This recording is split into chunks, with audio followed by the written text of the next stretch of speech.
ایک عجیب سی خلش تھی۔ یہ سب اتنا پرسکون کیوں ہے؟ میں ابھی لاش دیکھ کر چیخی ہوں اور اب سب کچھ ایسے نارمل ہے جیسے کچھ ہوا ہی نہ ہو۔ مگر وہ دونوں نائلہ کے ساتھ اس طرح سے باتیں کر رہے تھے جیسے وہ نائلہ کو اچھی طرح جانتے ہوں۔ نائلہ خود حیران و پریشان تھی۔ میں نے تو ان کو دیکھا بھی پہلی دفعہ ہے، مگر یہ مجھے کیسے جانتے ہیں؟ چائے پینے کے بعد نائلہ کو نیند آنے لگی۔ آنکھیں بوجھل ہو رہی تھیں۔ کیا میں کچھ دیر یہاں آرام کر سکتی ہوں؟ ہاں بیٹی، کیوں نہیں، ضرور۔ اسے تم اپنا ہی گھر سمجھو۔ ہم باہر ہی ہیں، تم آرام کرو۔ وہ دونوں مسکرا کر باہر چلے گئے۔ نائلہ نے جیسے ہی آنکھیں بند کی، ایک آواز اس کے دماغ میں گونجی، یہ دونوں مر چکے ہیں۔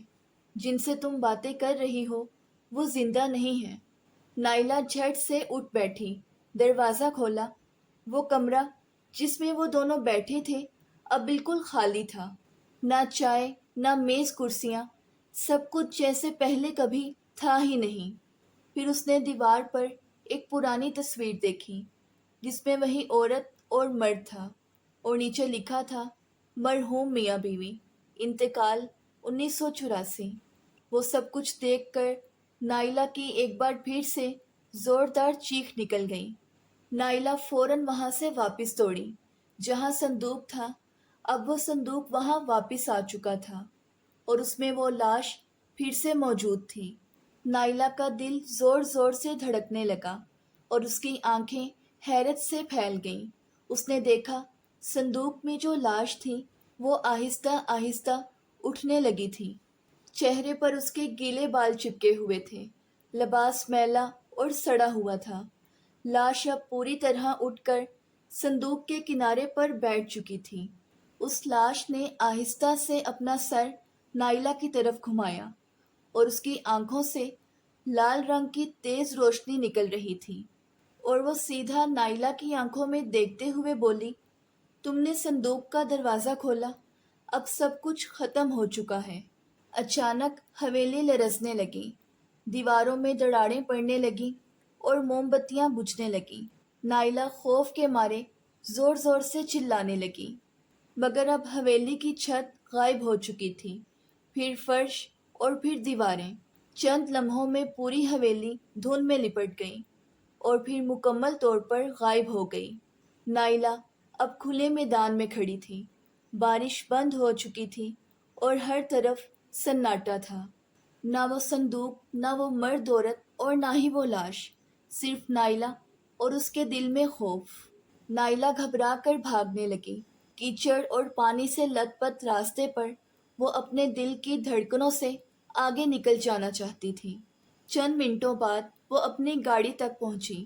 جہاں وہ چھوڑ کر گئی تھی وہ گاڑی اسی جگہ کھڑی تھی۔ گاڑی کے دروازے پر خراشیں تھیں جیسے کسی نے ناخنوں سے کھروچا ہو۔ نائلہ نے ڈر کر جلدی سے دروازہ کھولا اور فرنٹ سیٹ پر بیٹھ کر گاڑی سٹارٹ کی۔ گاڑی کا انجن رک رک کر چلا مگر چل پڑا۔ پھر نائلہ نے اپنا سانس بحال کرنے کی کوشش کی۔ اس نے ڈرتے ڈرتے پیچھے نظر ڈالی۔ گاڑی کی پچھلی سیٹ پر وہی منحوس صندوق موجود تھا اور صندوق کھلا ہوا تھا۔ اس کے اندر وہی لڑکی کی لاش پڑی تھی، سفید آنکھیں، کٹا ہوا گلا اور جسم سے خون رس رہا تھا۔ نائلہ زور زور سے چیخنے چلانے لگی اور اسی لمحے گاڑی خود بخود فل سپیڈ پر چلنے لگی۔ اس نے بریک دبانے کی کوشش کی مگر بریک نے کام کرنا بند کر دیا تھا۔ گاڑی اندھیرے سنسان راستے پر 120 کی سپیڈ سے دوڑ رہی تھی۔ نائلہ کے ہاتھ سٹیئرنگ پر تھے مگر کنٹرول کہیں اور تھا۔ وہ گھبرا کر پیچھے دیکھتی ہے۔ اب صندوق کے اندر سے خون بہہ کر سیٹ پر پھیلنے لگتا ہے۔ اس کے ساتھ ہی صندوق کے اندر سے ایک بھیانک آواز سنائی دی، مجھے دفن کرو ورنہ تم بھی میرے ساتھ دفن ہو جاؤ گی۔ نائلہ کا پورا جسم کانپنے لگا۔ اس نے دروازہ کھول کر باہر کودنے کی کوشش کی مگر گاڑی کے دروازے بھی لاک ہو چکے تھے۔ صندوق سے چیخنے چلانے اور رونے کی آواز تیز ہو گئی تھی۔ اس وقت نائلہ کو سامنے ایک بڑی دیوار نظر آئی۔ گاڑی پوری رفتار سے اس دیوار کی طرف بڑھ رہی تھیں۔ اس نے آخری بار پیچھے مڑ کر دیکھا۔ صندوق سے لاش آہستہ آہستہ اٹھ رہی تھی اور نائلہ کی طرف ہاتھ بڑھا رہی تھی۔ پھر ایک زوردار دھماکہ ہوا۔ چند گھنٹے گزر چکے تھے۔ نائلہ کی گاڑی حادثے کا شکار ہوئی تھی۔ لوگوں نے اسے خون سے لت پت سڑک کے کنارے پایا۔ وہ بے ہوش تھی، جسم زخموں سے چور اور چہرہ خوف سے جھلسا ہوا تھا۔ ہسپتال کے ایمرجنسی وارڈ میں اسے داخل کر دیا گیا۔ ڈاکٹروں نے اس کی جان بچا لی، مگر نرسز نے ایک عجیب بات کہی۔ جب ہم اس لڑکی کو اٹھا رہے تھے تو اس کے قریب ہی ایک پرانا سا صندوق پڑا تھا۔ ہم نے سمجھا شاید اس میں کوئی سامان ہو، لیکن وہ صندوق خود بخود ایمبولینس میں رکھا پایا گیا، جبکہ اسے کسی نے ہاتھ بھی نہیں لگایا تھا۔ رات کے 2 بجے نائلہ نے دھیرے دھیرے آنکھیں کھولیں۔ کمرے میں خاموشی تھی، دل کی دھڑکن کی آواز مشین سے آ رہی تھی۔